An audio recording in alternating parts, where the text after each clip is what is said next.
আমরা জীবনে অনেক লড়াই লড়ি। কিছু কিছু লড়াই আমরা জিতি, আর বেশ কিছু লড়াই আমরা হেরে যাই।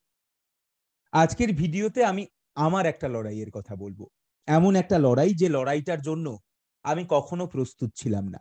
আমি কোনোদিন ভাবিনি এই লড়াইটা আমায় লড়তে হবে। যদিও এরকম একটা আনকোরা নতুন লড়াই আমি লড়েছিলাম, এবং ভালো ব্যাপার হলো আমি এটা জিতেও ছিলাম। আজকের এই ভিডিওতে আমি আমার এই লড়াইয়ের কথাই বলবো। একটা লড়াই, যে লড়াইটা আমি 2017 সালে লড়েছিলাম। একটা লড়াই যেখানে একটা 118 কেজি ওজনের ছেলে, যে ঠিকমতো হাঁটতে পারতো না, শ্বাস নিতে কষ্ট হতো, এইরকম একটা জায়গা থেকে 4 থেকে 5 মাসের মধ্যে নিজের ওজনকে নিয়ে চলে এসেছিল 76-77 কেজিতে। না, এর মাঝে আমি কোনো রকম সাপ্লিমেন্ট নিইনি, কোনো রকম ওষুধ নিইনি, আমি কিচ্ছু করিনি।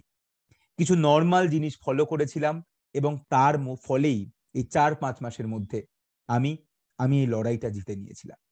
আজকের ভিডিওতে এই লড়াইয়ের কথা থাকবে। আমি মনে করি যারা এই ভিডিওটা দেখছে বা পরবর্তীকালে দেখবে, এরম বহু মানুষ রয়েছে যারা এই লড়াইটা শুরু করতে চাইছে বা ভবিষ্যতে শুরু করতে চাইবে, কিন্তু এমন কোনো জায়গা থেকে কোনো এমন কিছু পাচ্ছে না যেটা থেকে সে বিশ্বাস করতে পারে যে হ্যাঁ, এই লড়াইটাও লড়া সম্ভব, কোনো রকম ওষুধ সাপ্লিমেন্ট না খেয়েও সম্ভব। সেই বিশ্বাসটা আজকের এই ভিডিওতে থাকবে, কারণ এই লড়াইটা আমি নিজে লড়েছি এবং জিতেওছি। তাহলে আমাদের একটু ফ্ল্যাশ ব্যাকে যেতে হবে 2017 সালে। আমার ফাইনাল ইয়ার শেষ হয়ে তখন ইন্টার্নশিপ শুরু হয়েছে সবে। প্রথমবার কিছু টাকা আয় করতে শুরু করেছি। স্টাইপেন্ড হিসাবে 19,000 কিছু টাকা পেতাম, 19,000 টাকা মতো পেতাম। কিন্তু তখন আমার কাছে ওই 19,000 টাকা 19 লাখ টাকার সমান, কারণ আমার জীবনে আর কোনো চাহিদা ছিল না, আমার জীবনে আর কোনো শখ আহ্লাদ ছিল না। তখন আমি ভিডিও বানাতে শুরু করিনি যে আমার মাইক, লাইট এই সমস্ত লাগবে, কিংবা আমার গ্যাজেটের প্রতিও কোনো শখ ছিল না। তেমন ভাবে বেড়াতেও যেতাম না। মোট কথা, আমার খরচের তেমন কোনো জায়গা ছিল না, আর বাড়িতেও আমাকে কোনো পয়সা দিতে হতো না। তো আমার সব টাকাটাই আমার একমাত্র ভালো লাগা, ভালোবাসার জায়গার প্রতি আমি লাগাতাম, আর সেটা হলো খাওয়া দাওয়া। আগে বাবা মার পয়সায় রেস্টুরেন্ট থেকে খেতাম, কলেজ থেকে ফেরার সময় খেতাম। এখন যখন নিজে টাকা আয় করতে শুরু করলাম, আমি প্রত্যেক দিন রেস্টুরেন্টে খাওয়া শুরু করলাম।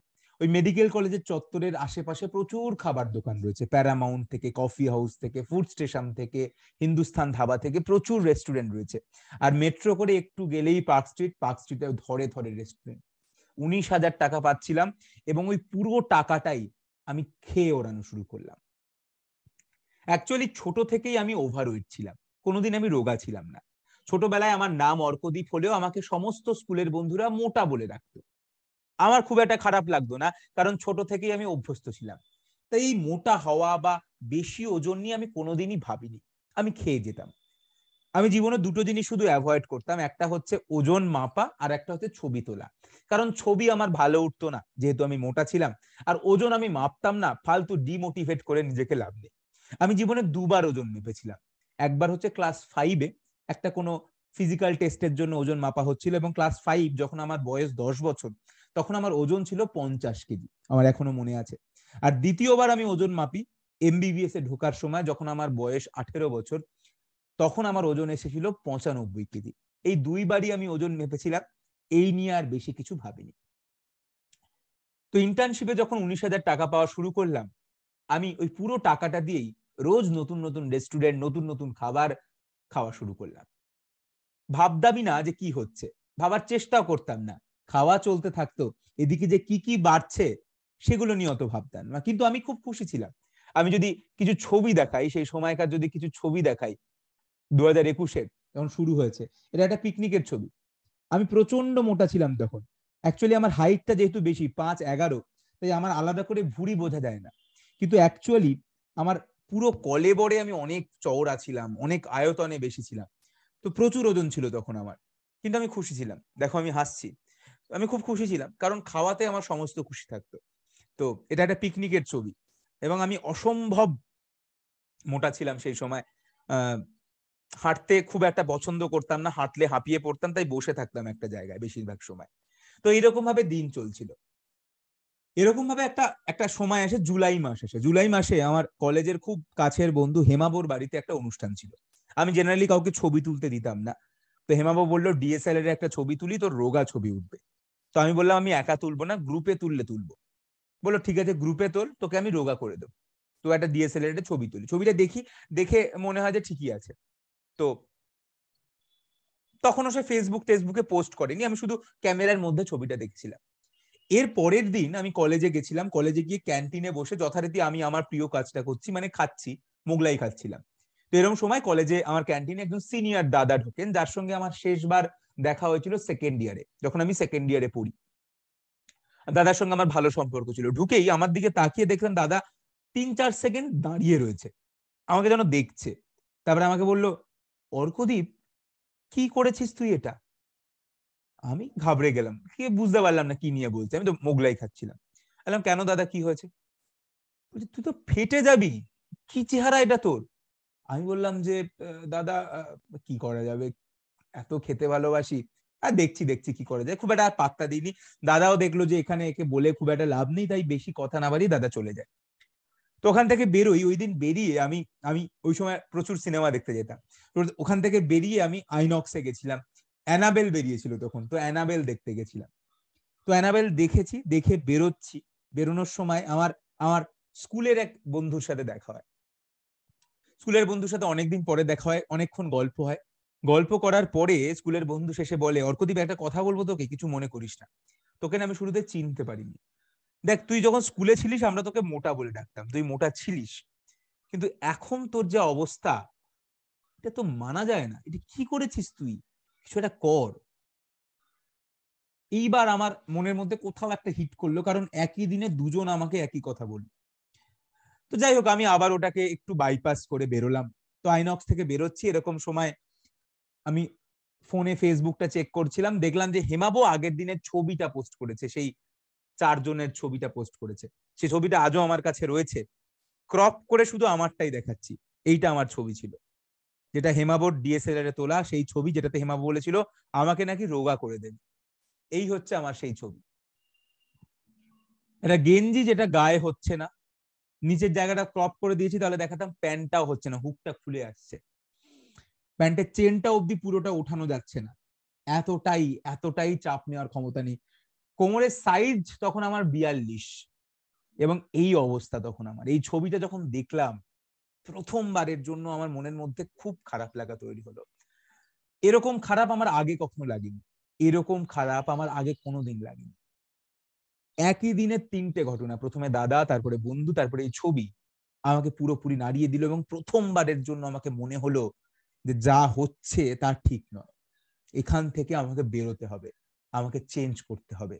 কিন্তু কি করে চেঞ্জ হয় আমি তার সম্পর্কে কিচ্ছু জানতাম না। 2017 সাল ছিল, এখনকার মধ্যে ইউটিউব তখনও রমরমারম করেনি, তো এত ফিটনেস ভিডিও এত কিছু তখন ছিল না, আমি জানতাম না কি করতে হয়। কিন্তু একটা জিনিস শুনেছিলাম, যেটা আমাকে অনেকেই বারবার বলেছিল, যে রোগা হতে চাইলে জিমে ভর্তি হয়ে যায়, এই একটাই কথা শুনতাম। তো পকেটে তখন মাস গেলে 19,000 টাকা পেতাম, পয়সার তেমন কোনো অভাব ছিল না।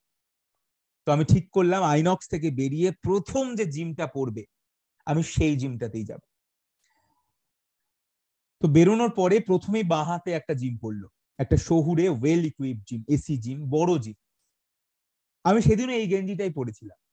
তো আমি যখন ঢুকলাম জিমের মধ্যে, যে রিসেপশনিস্ট ছিল সে আমাকে দেখে ভাবলো ই কে, মানে আমাকে দেখে অ্যাকচুয়ালি ভালো জামা কাপড় তো আমার গায়ে হতো না, তাই এই সমস্ত গেঞ্জিগুলো সস্তার হতো, কারণ বড় সাইজের জিনিসগুলো সস্তার হতো। এগুলো 300-350 টাকার গেঞ্জি হতো, এবং এগুলো আমি পরতাম, কারণ সুন্দর সফিস্টিকেটেড গেঞ্জি জামা প্যান্ট তো আমার গায়ে হতো না। তো আমাকে দেখে প্রথমেই ট্রেনার, ওই যে নিচে যে রিসেপশনিস্ট ছিল, সে ভাবলো যে এত দামি জিমে করতেই পারবে না। যাই হোক, তো আমাকে বললো যে স্যার আমাদের এখানে জিম করতে হলে মাসে 1,500 টাকা লাগে।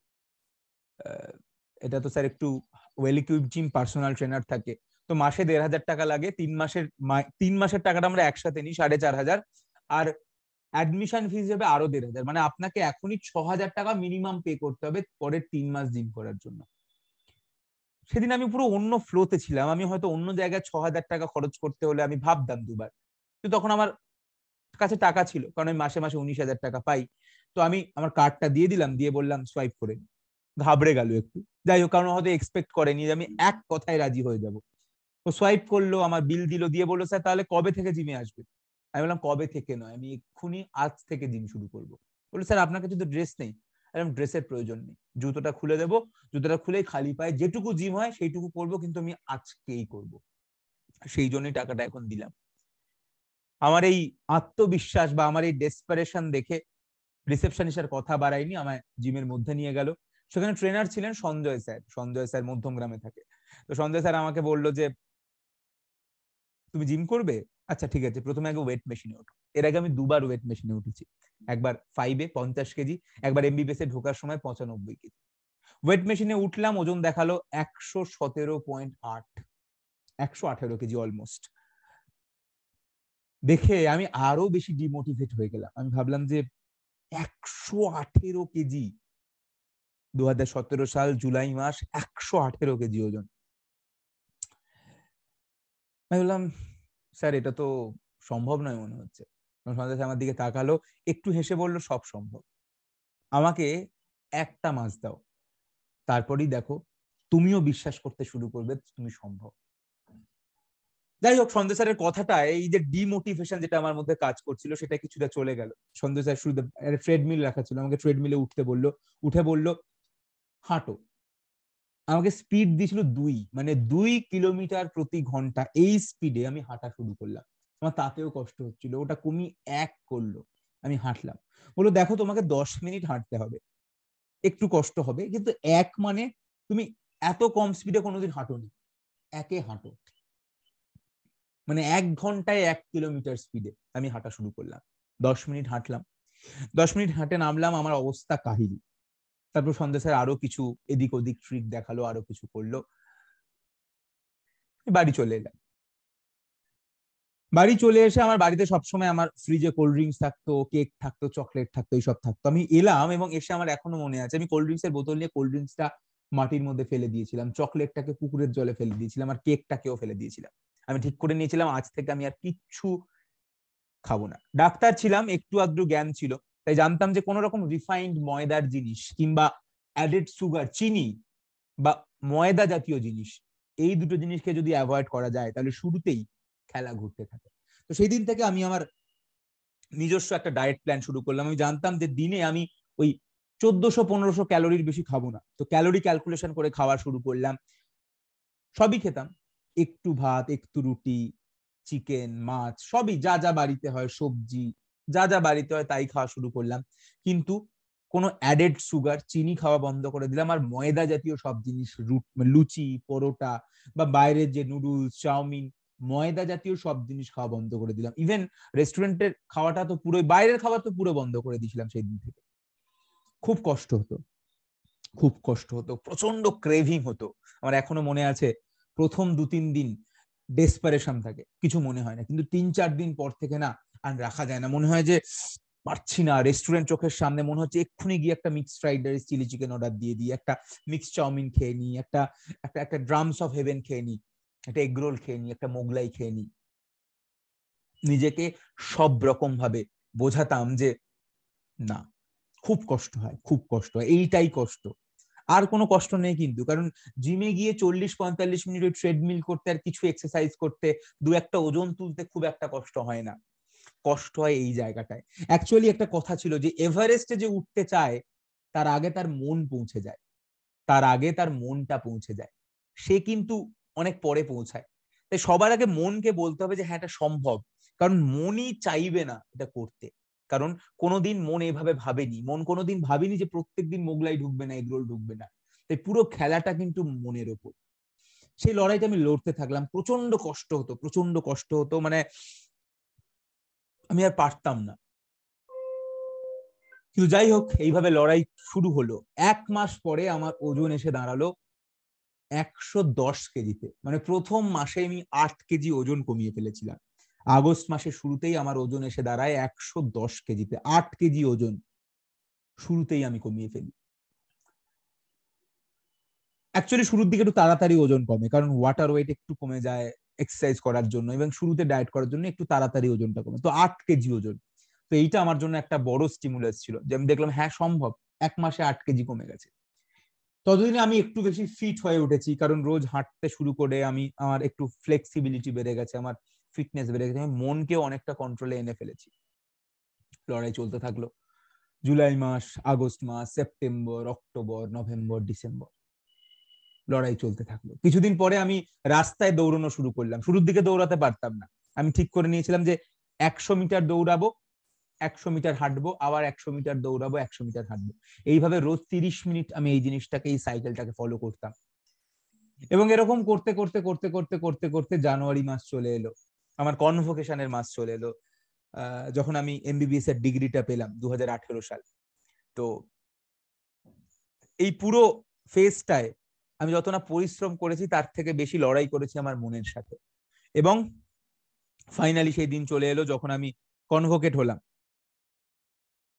এই হচ্ছে রেজাল্ট, আমার কনভোকেশন, এই ডিগ্রি পাওয়া। তারপরে এই হচ্ছে ছবি, যে ছবিটা আমার সব জায়গায় রয়েছে।